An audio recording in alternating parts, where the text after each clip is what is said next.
Player frustration toward Wizards of the Coast has players looking past the Brothers' War and straight into 2023.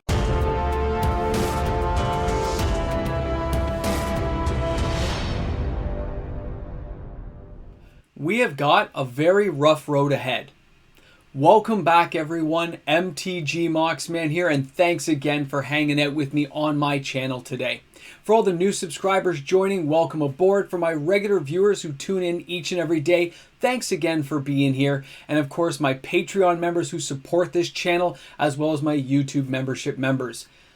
Yes, they're in for a rough road ahead. I have people already looking past the Brothers' War and starting to wonder what's going to happen in 2023. How Wizards, how Hasbro is going to fix the problems they've made.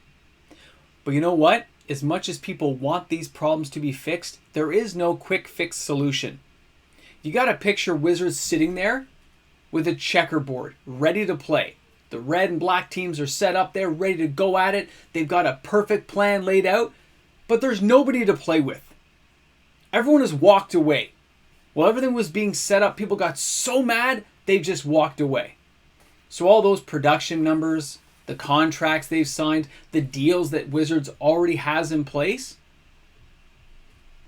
they're about to all change. At least the ones they can afford to change without costing them an arm and a leg. But it takes time for those things to happen. That's very interesting. I'm sure right now in the Brothers' War, the initial wave of products that went out, it's going to be fine. They're going to sell. People are enjoying the actual product when they're playing it. But second and third print runs for a lot of the products we're going to see in 2023, as well as the end here of 2022, probably are not going to happen. There's no finite proof of that. I'm sure they've printed a whack load off, but usually they would just keep printing throughout the year. And I think the first thing they're going to do is cut those numbers if they can. They know nobody's buying it. Nobody's sending it out to the shops. Every store I check with is not restocking still. If they're not restocking, you don't need to make more. The players, they're deciding your production numbers for you right now. They're the ones in the driver's seat and they're having a good time with it. Trust me, they really are. I hear about it all the time. Now, today's video is a card watch video. I'll take you through some great cards I think you should be paying attention to and focusing on for the future for various reasons. Some to avoid, some that might be worth buying. Because if these production numbers do drop because of nobody being interested, then later on in the future of Magic, some of these things will go up. And yes, if they go up too high, Wizards will print them into oblivion and smash them in the face, and it all goes back down to zero. Or does it? Who knows what changes will come from everything that Hasbro and Wizards of the Coast is going through right now. Nobody's got a crystal ball that can read into the future. Maybe I could pay a guy a Snickers and he could tell me the future. Maybe. He'd be satisfied at least. And we'll see how this pans out. So let's get to the video. Looking forward to seeing your comments in the comment section. Guys, we have a long road to go. It's going to be bumpy, but we're going to get there. The first card I'd like to talk about today is Alpha Edition Beta Unlimited. We're talking about old cards that are not reserve list, but they're still old, okay? Here I'm showing you guys an Alpha Island. And yes, you can see the price. There's $143.99 US per land if it's near mint. I've had the question asked by several people, how are the prices going to reflect on this? Are they really going to drop a lot? Some of these players want to get more of them. Other players are wondering if the value of their collections are going down. In the case like this, you are going to see a drop of about 10 to 15% initially. And that's what we can see on the charts right now.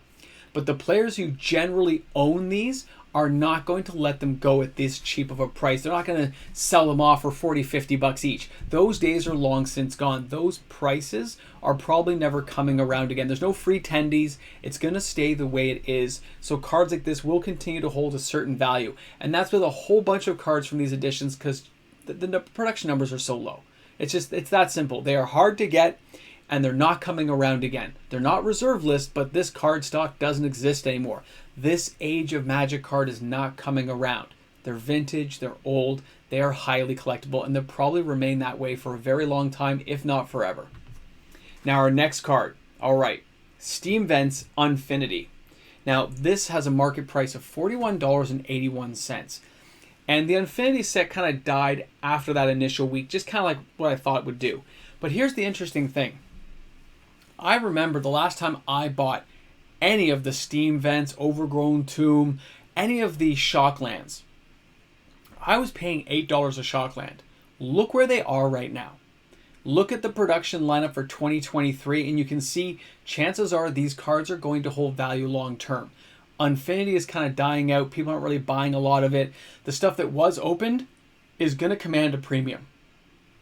The production they've made already will probably be in circulation for a long time, but you're not going to have a lot of people diving in to open more of this product. Like, the reaction on the market is so negative that stuff like this is going to be passed over for a very long time, and it will keep the price of certain lands like this at a high premium.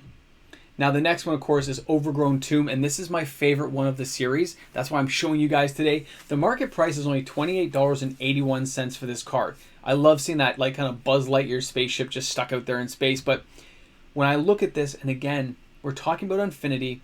I didn't buy any of this product. I'm not big on this series. I was kind of meh over it, but the lands are gorgeous. They will be desirable into the future. But the way the market is, you can expect these things to kind of flatline for now. But as the years go by, I think it's probably a good investment to have a play set. I was hoping these would not be as expensive as they are. Right now I'm sitting on the sidelines, and I'm sure a lot of other players are too, hoping these dip a little bit more to make them more affordable. Overgrown Tomb, I paid like $7 for it. And now look at these things, because they haven't been printed since like what, 2018, 2019? I think we had some, maybe a Secret Lair in there. And then we have Unfinity, which a lot of people aren't buying. So crazy. Now our next card, Portal to Phyrexia, the Brothers' War. Now the market price on this is only $11.12. But this is a card that is being groomed for Commander. You can look at it and see it. It's a 9 casting cost. When Portal of Phyrexia enters the battlefield, each opponent sacrifices 3 creatures, so it's kind of a board wipe. But then, at the beginning of your upkeep, put target creature card from a graveyard onto the battlefield under your control. It's a Phyrexian in addition to its other types. So look at that card and tell me that's not built for Commander. And it's going to be highly effective, because this is a board wipe, and with what we're seeing with the Power Stones and stuff, this is not going to be that hard to get out. With all the mana ramp we have in Commander, this card could really nuke some people. So be aware of this card, keep an eye on it. The price is very affordable right now, but who knows how cards like this will be when they hit that competitive scene and we see what really starts to shine on decks like this. It's just one of those things you want to be aware of. Now the next card, Elesh Norn, the Grand Symbiote. It kind of reminds me of Hellraiser, doesn't it? Now, this card has had a little bit of a up and down lately, but with Phyrexia All Is One, with the spoilers we've seen of that version of Elesh Norn, this one's probably going to keep a pretty good price point to it. Plus, you could have one of each. And we don't know what other cards they have engineered for this set, but this means cards like this get a bit of a spotlight. This is Phyrexia, this is a Praetor, this is the main one people are going to be after. And it will translate into sales at some point. Players will seek these out the more they see cards start popping up and wanting to build like whole theme decks around it. A Commander deck that's all Phyrexians to face off against an all Sliver deck. Well, the Slivers would win, but still, you want to see that stuff happening. It's very interesting to see cards like this after they've been out for a while. And of course, the foil, original foil from New Phyrexia, look at the price that commands. That is likely going to stay. Old foils like that really do have some value. Now, the Might Stone, Weak Stone. This is not going to be a super expensive card, okay? I don't expect the value on this card to really jump very high. Market price $3.85. It really bottomed out as soon as people got it out into the field and saw what these cards all were from the spoiler season. The price just tanked down. It's just the way it's going to be. It's not going to be that sought after, although I've been trying it right now on Arena and it seems to play fairly well. But when you, of course, add it with Urza Lord Protector, who's a much better card, by the way, compared to the Weak Stone, Might Stone. When you look at the Protector here, the fact he's a 2/4 for 3 is already nice, but Artifact, Instant, and Sorcery spells costing 1 less to cast is such a great passive ability. Urza here would be, he'd be sought after even if he had no other effects, but the fact you can combine the two by paying 7 and making the Planeswalker, if he hits the field, he's going to do a lot of damage unless the player who has it can deal with it. And there's lots of ways of getting rid of Planeswalkers. But there's also lots of ways of bringing these cards back. So nuking a graveyard might be something players need to think about, because there are so many ways of bringing these cards back nowadays as well. You got to have some contingency plans. A great card. Now, Mishra, claimed by Gix. I've been playing with the combo here, and yes, the next card up is the Dragon Engine, but I've been playing with these cards, and already this one is seeing quite a bit of play. the fact you gain life, lose life whenever creatures attack is very cool. You know, opponent's going to lose some life, I gain some life. I like that off the bat. It's under $15 US to buy it. It's just such a good card to have around. Red, black ramp, and it's a 3/5. It's got some legs to it. It's got some power. And the fact that if you attack, again, with the second card, which is the Dragon Engine, that even when they kill that Dragon Engine, you can unearth it and bring it back and do it all over again, and then combine it and flip it into the big Dragon Engine, you know, claimed by Phyrexia or whatever. That thing with all of its multiple effects is a game-ending card that if you can get it out and play it, this is going to have an amazing life to it. It's going to be seen in Commander. It's going to be seen for some fun decks and casual.